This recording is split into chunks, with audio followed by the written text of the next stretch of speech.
ShmoovyDaddy streaming experience. I'm your host, as per usual, ShmoovyDaddy.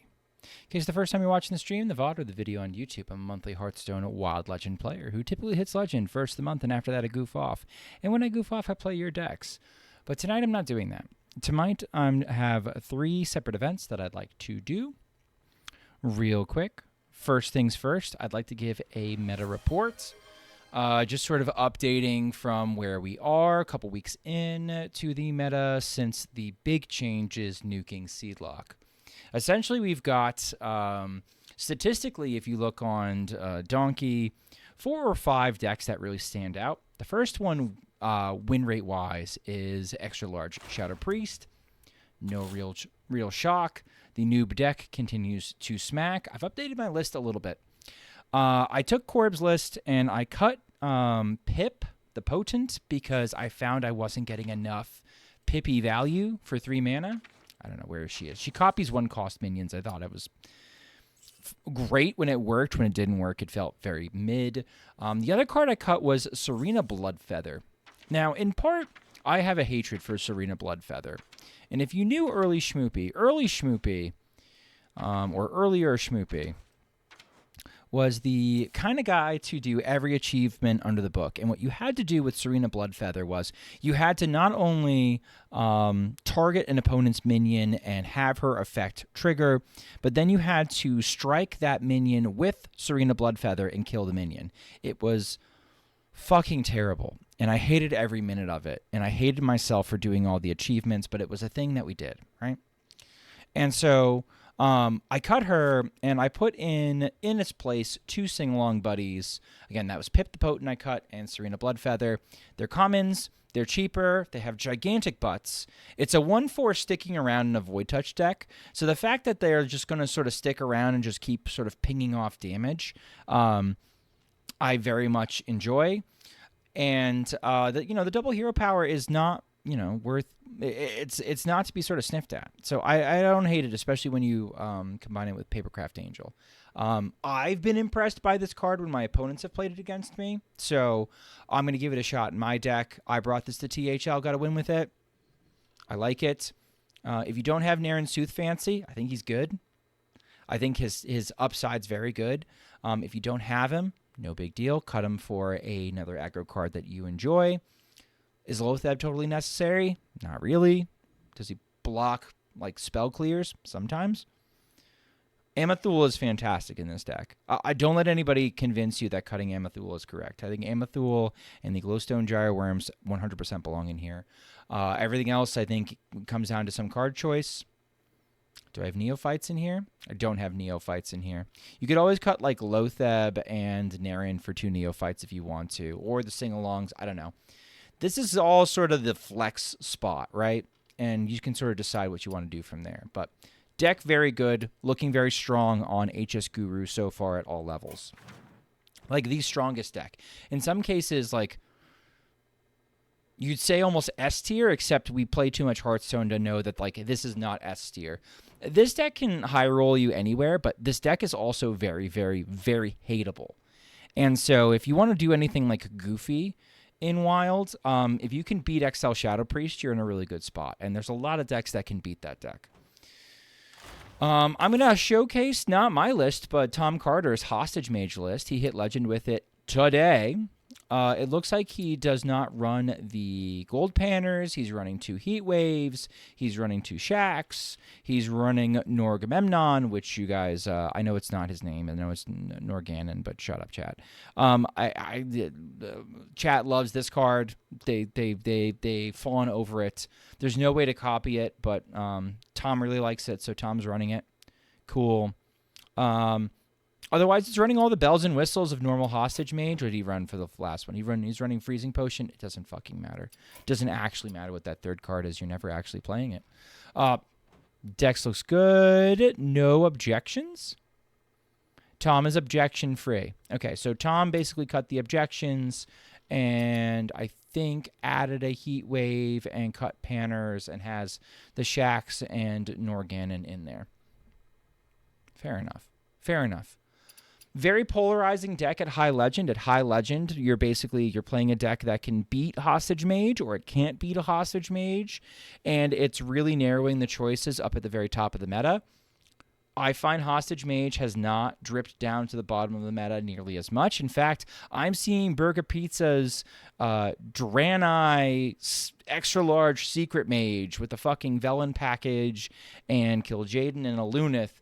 I saw that more often today than I saw Hostage Mage. So, like, yeah, you're going to see some Hostage Mage, but it's not a deck that you really worry about unless you're starting to push sort of the 11x zone, I find.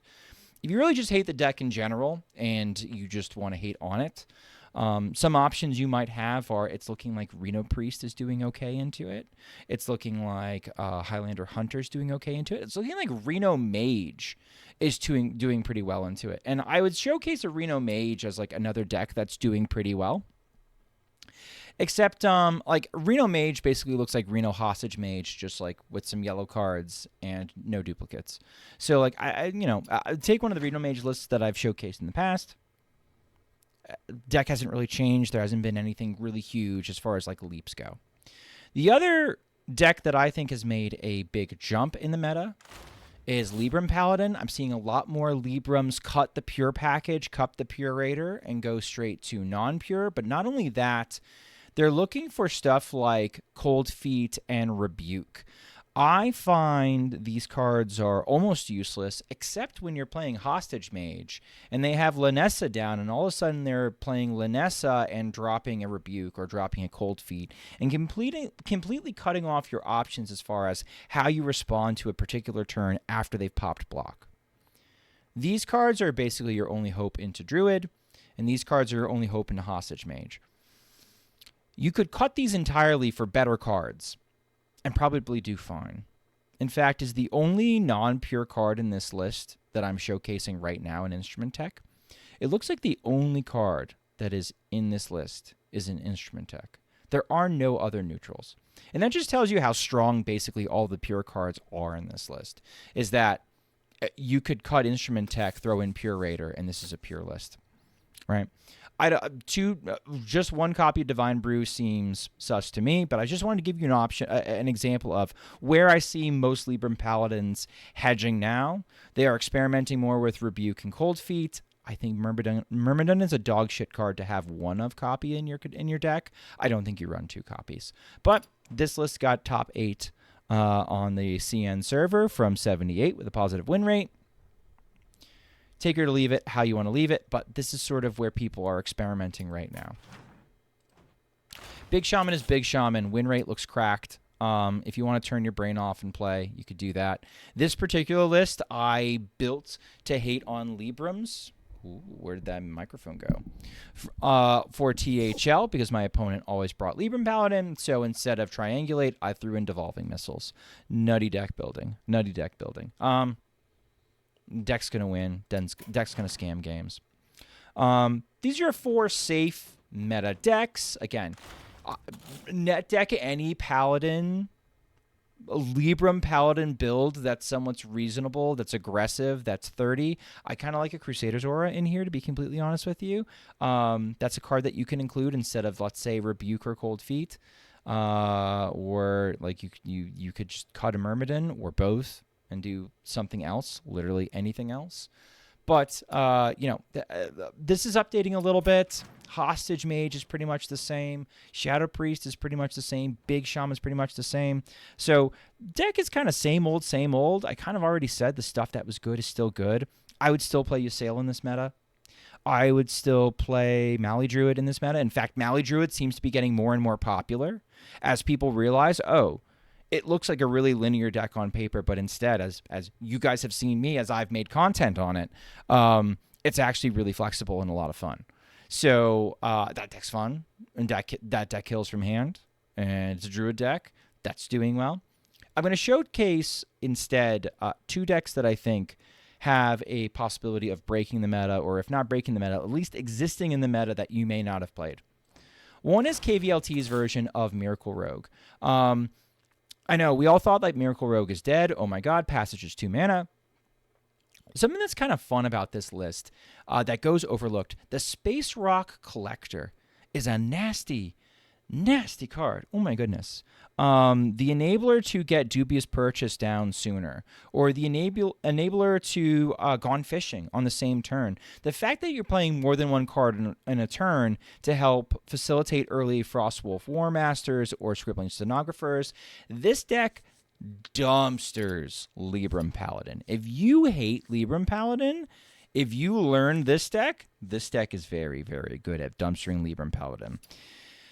Where I start parting from KVLT a little bit is KVLT claims that this deck always dumpsters Shadow Aggro Priest. I have not found that to be the case. I find it's more of a 50-50 matchup. I think this is actually probably a really good climbing deck, especially if you were good with Miracle Rogue of the past. It plays very similarly. You're keeping similar hands. Basically, let's keep all the draw spells. And then if you have a funny draw spell, that's when you start thinking about keeping preps and coins. Shadow Steps are great on, I find, any of the rushers to reheal the rushers. They're great on Space Rock Collector. They can be very good for Zeph. They can be nice to heal up an Arcane Giant. Get the idea. Again, I climbed a bit with this deck today, probably 200 ranks. I was probably like 1,1600, and I climbed up to like 1,200. Take from that what you will. I was facing enough Libram Paladins that I was beating them down. This is good. Miss Reno Piles with this. This deck does not want Reno Piles. If you're in a meta that is sort of hating on Reno, that is making a lot of Reno Piles and hating on combo, you don't want this deck. But like for like early climbing, I would sniff this deck. Another deck I can't imagine that I would be showcasing tonight if you had pulled me at like, I don't know, I got up at like 6 a.m. this morning, 7 a.m., is Starship Hunter. But I played this a fair amount tonight, and this could very well be bait. I could be baiting you right now. I'm going to clearly mark the bait. But I've been impressed with how this deck has performed. It's a mixture of standard Discover Hunter with a little bit of a Starship weave-in, with a little bit of some like wild sensibilities. Like for example, in Wild we can do Selective Breeder and find Acid Maw or Dreadscale. You can't do that in Standard, but like that's busted and like nice in Wild, especially when you can double up the number of Dreadscales that you can discover, or find multiple Dreadscale Serpent Bloom clears. We have to contend with Libram Paladin in our format, and so don't underestimate dropping 2 Dreadscales and making the second one poisonous. So at the end of the turn, the first one clears all the bubbles, the second one clears off all the minions. It's kind of nasty. Another interaction that is only going to happen in Wild that you might not see in Standard is if you have Rangari Scout on board and then you drop a Theatar, you get 2 copies of the things that you discover from Theatar. So that means that you get a copy of the thing you're stealing from the opponent, and also getting a copy of the thing you're sending over to the opponent. So if you really are going to miss one of the pieces, and you're like, oh man, I can't send over Serpent Bloom, but like my opponent doesn't use Beast, whatever, I'll send over Serpent Bloom. You will keep a copy of Serpent Bloom, which I find really interesting and really fascinating. Makes using Theatar like an extra level of strategy. I find this deck to be pretty good. Burger Pizza's tips in the mulligan were basically keep anything that's like cost 1 that discovers or cycles. Keep Nayeli because she's bastado, and kind of go from there. And I have found it to be very, very consistent anti-aggro. Again, if you find like Druids, Mad Duke, Theatar, and Prey, slow piles, try to scout in Theatar and kind of disrupt your opponent.